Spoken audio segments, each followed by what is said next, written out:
Hey everybody, it's Jason from the Texas Gun Vault, and once again I'm coming to you with another range report. And have you ever heard anybody in the gun world say, I carry a 45 because they don't make a 46? Well, that saying is true. They don't make a 46. However, they do make the 45 Winchester Magnum. And for comparison, here's a 45 ACP. And as you can see, that cartridge is a lot longer and it's going to be a lot more powerful.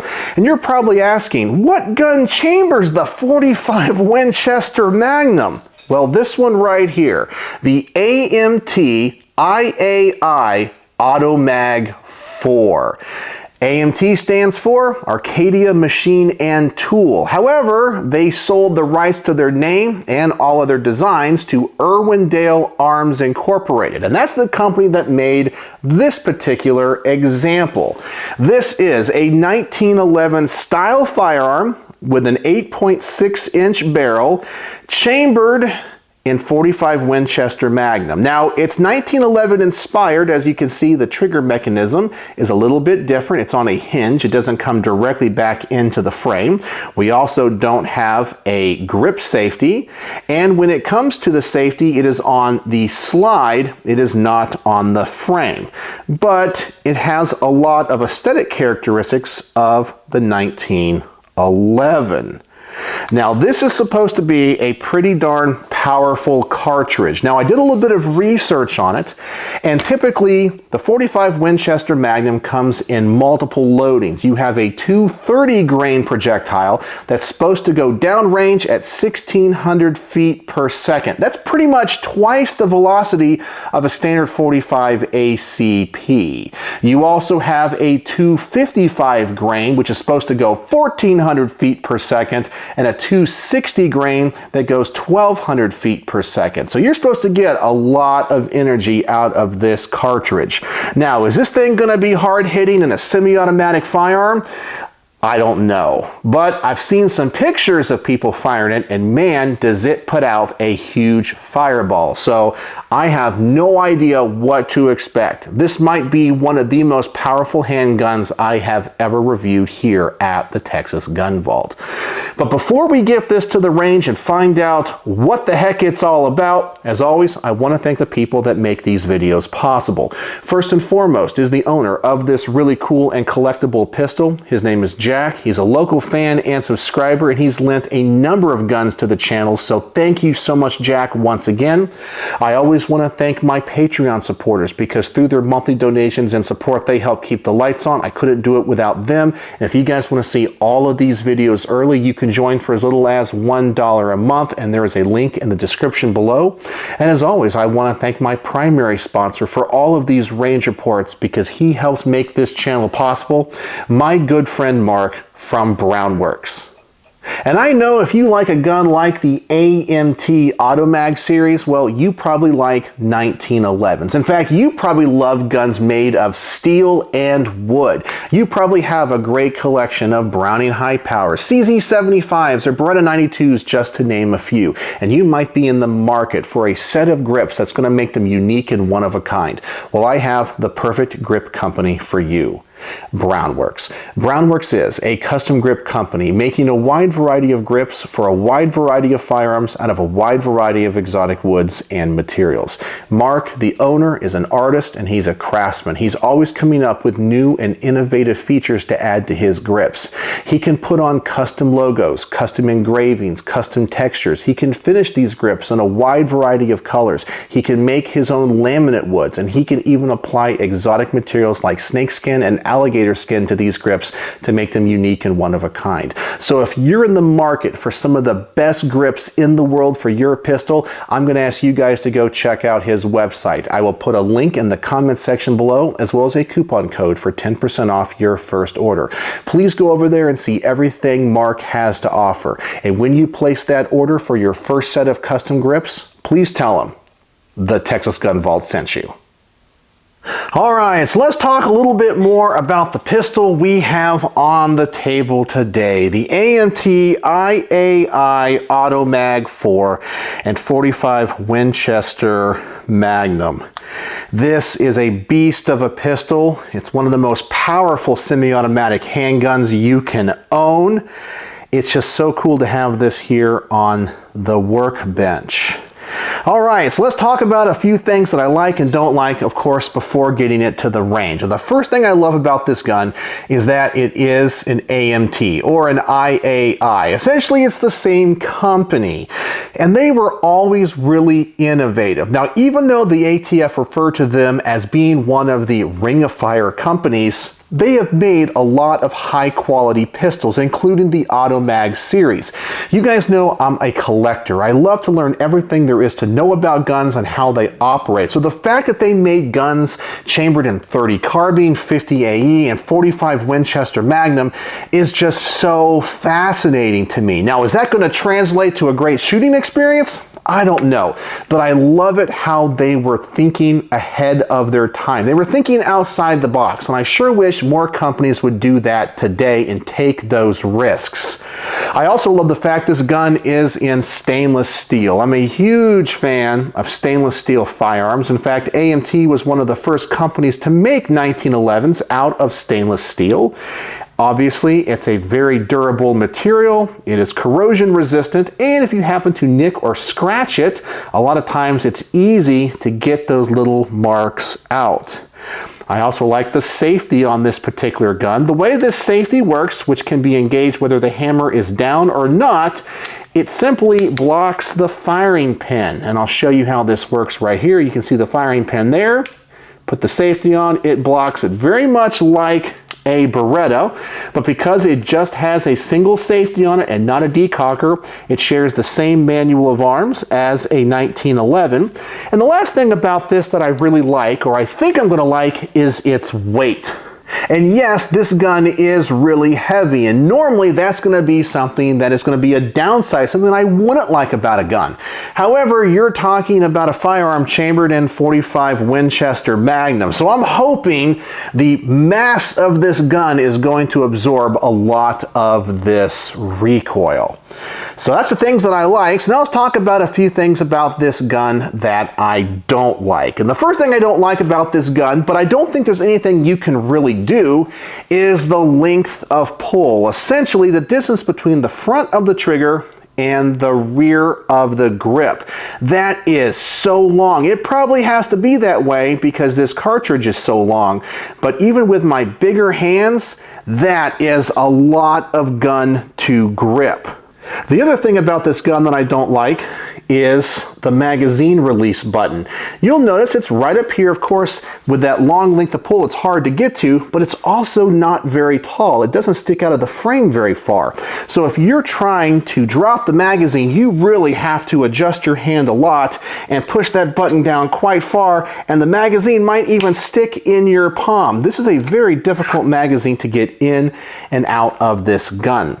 I guess the final thing I don't like about this is the capacity. Now, according to all of the online resources, this magazine takes 7 or 8 rounds. However, I can only put 6 in this. So you get a very limited capacity and a very powerful handgun. So I don't really know how this is going to translate into the shooting experience. But before we get this to the range and I show you the first shots, I do want to show you what this trigger is about. All of the AMTs that I have fired in the past have a unique trigger. They don't really have a wall. Typically they are pretty light and pretty predictable, but when it comes to the take-up, you just don't know when it's going to break. So let me go ahead and adjust the camera now. I'll get out the Lyman trigger pull weight gauge and I'm going to show you what this trigger is all about. Alright, so let's take a look at the trigger in this AMT Automag IV. Before we do, of course, I'll drop the magazine, ensure there is no ammunition in it. And then, of course, I will safety check the firearm, ensure there is no ammunition in the chamber. And it looks like we are good. Now, this is a single action only firearm. So let's take a look at this initial trigger and its take-up. You don't have much of a take-up and no wall at all. It kind of surprises you when the hammer is going to drop. And then here is the reset. Very soft click. You do feel it, but it's not very audible. One more time. There's the reset, and you're pretty much back at what would be the wall, but it is kind of mushy. And there it goes. All right, so let's get out the Lyman trigger pull weight gauge, and let's find out how heavy or light this trigger is. Let me clear the averages. And here we go for our first pull.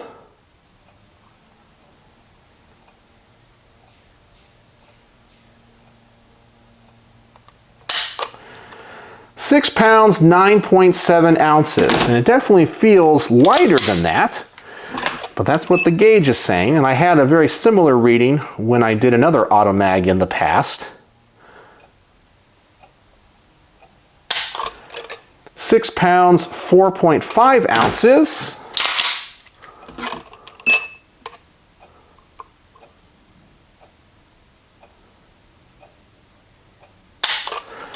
£5, 14.9 ounces.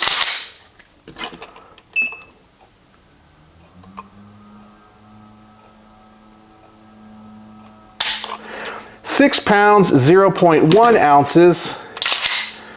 And finally, we have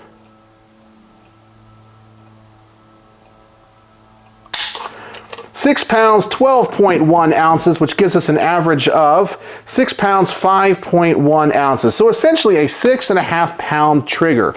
It definitely feels a lot lighter than that. All right, so let's go to the range and see what this thing is all about. Now, this range report is not going to have a lot of shooting in it. Number one, 45 Winchester Magnum is an expensive and difficult round to find, so I only have about 50 rounds to try this gun out with. And secondly, I only have one magazine, so I have to be very conservative with my ammo usage. So here we go. We're going to go to the range. We're going to put the first shots through this. We're going to see how powerful it is. So as always, I'll set up the target at 7 yards, put one magazine through it, and just see what this gun is all about.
And before we talk about the issues that I had, I know a lot of people are going to want to know about the recoil of this firearm. And I think you saw from that range footage, this gun has a lot of muzzle flip. The gun is very big, it's very heavy with an 8.6-inch barrel, and it still has a lot of recoil. I would put it between a 44 Magnum and a 500 Magnum. So that's the realm it feels like to me after shooting this.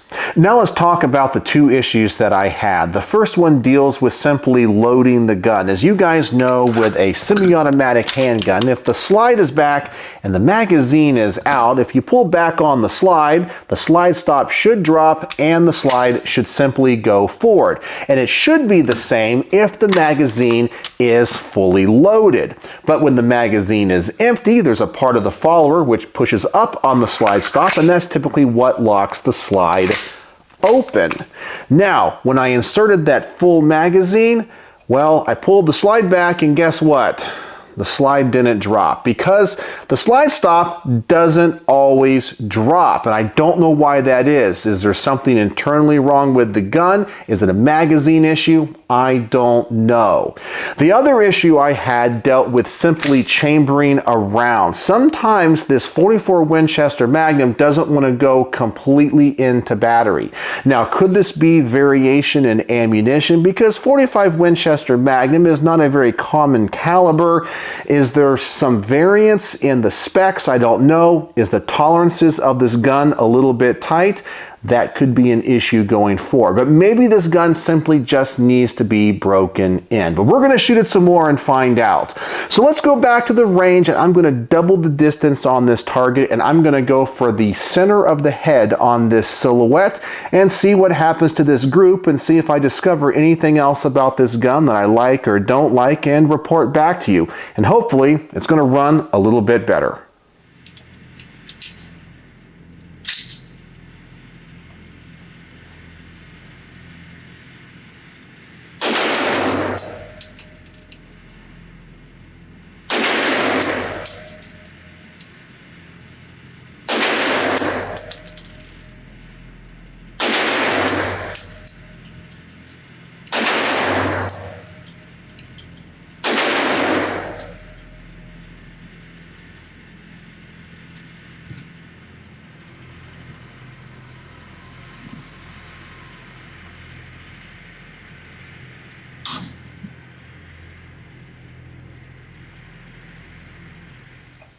And well, the pistol seems to run well this time, so maybe the gun just needs to be broken in a little bit. I have no idea when the last time this example was shot.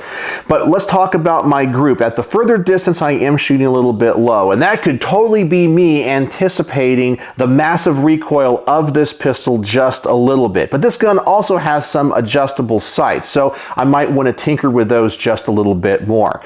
All right, so far I'm having fun with this, and it's not as scary as I was expecting it to be. So I'm going to go out to about 20 yards and just see if I can continue to shoot this gun well with the limited ammo that I have. So let's go out to about 20 yards and let's put some more rounds through this really powerful pistol.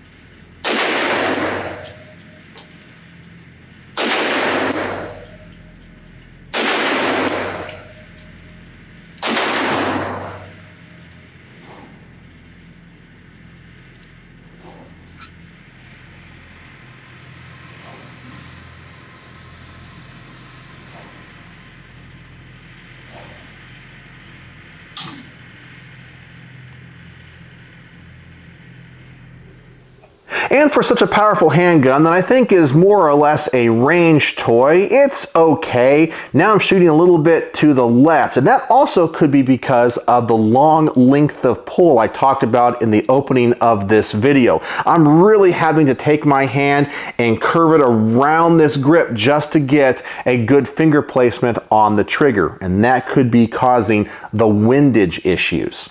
All right, so the next thing I want to do is hopefully take the human element out of the equation, and we're going to bench rest this and see how accurate I can shoot it at 25 yards. And I know this gun, especially in 45 Winchester Magnum, can go way out further than 25 yards, but that's just the distance I have at this range.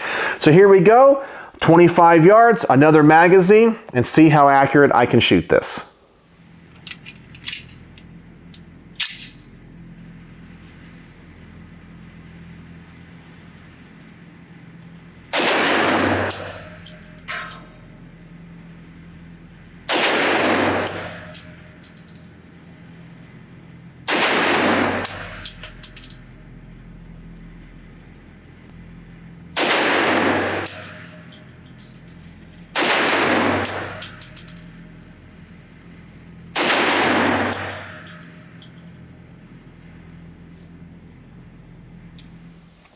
And oops, I made a mistake, and I only caught this after I was editing the range footage. I completely forgot to film the target and bring it in after that test, but I can tell you what it was. Pretty much I was hitting very low on the target, about on the 9 or 8 ring below the center of the target. And that once again could be because of the sights, but it also could be because I'm anticipating the shots with this really powerful handgun. This is definitely not going to be a competition handgun. It's simply too powerful, and I think anybody trying to shoot this fast is going to anticipate those shots. And there's just no need to have a gun this powerful for any type of target or competition shooting. It's definitely a cool range toy, however. But speaking of shooting this gun fast, I do want to put a magazine through this as fast as I possibly can. Now, I'm probably not going to try to set any speed records on this because I want to be as safe as possible. And this gun has so much recoil, I don't even know if I'm going to be able to keep it on target. But I want to find out. So I also have some limited ammunition and I'm running out. So here we go. Let me try to shoot this as fast as I can and see what that experience is like.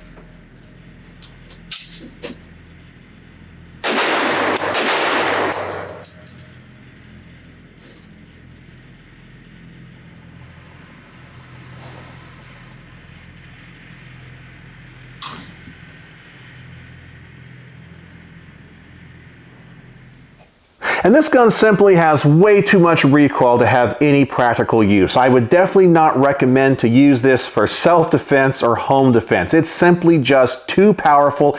It's overkill. It's just not a practical gun, but it still is a cool gun. So what are my final thoughts on the AMT IAI Automag IV chambered in .45 Winchester Magnum? Well, this gun is definitely an interesting concept. I like how it's different. It's definitely cool. It has a lot of recoil. Just a little bit less than 500 Magnum. This is definitely not a practical gun. This is a range toy. This is a collector's gun. It's definitely very big and very interesting. I don't know how many people are really going to enjoy shooting this outside of the people that just love big bore powerful pistols just for the sake of shooting big bore powerful pistols. So on my star system, how would I rate the AMT IAI Automag IV and .45 Winchester Magnum? Well, I'm going to give this 3.5 stars out of 5. The issues I started out with did seem to go away, so maybe the gun just needs to be broken in a little bit, but it's way too powerful to be practical. The ammo is too hard to get. It's just a cool and interesting collector's gun that is a conversation piece. But there's nothing wrong with that. I'm a collector myself, and I have miniguns that I don't shoot or don't want to shoot, but I love their concept. And that's what this is, an exercise in engineering. And I do appreciate that. But I have to balance that with the practicality of the pistol in the rating. So 3.5 stars out of 5 for the AMT Automag IV and .45 Winchester Magnum. So what do you guys think? Have you ever fired a pistol chambered in this caliber? What do you think of the recoil? And what do you think of the design of this gun? Do you like it? Hate it? Does it interest you? Or do you think it's just a weird range toy that you would just pass on if you had the chance to get one? Let me know in the comment section below. And as always, thanks for watching.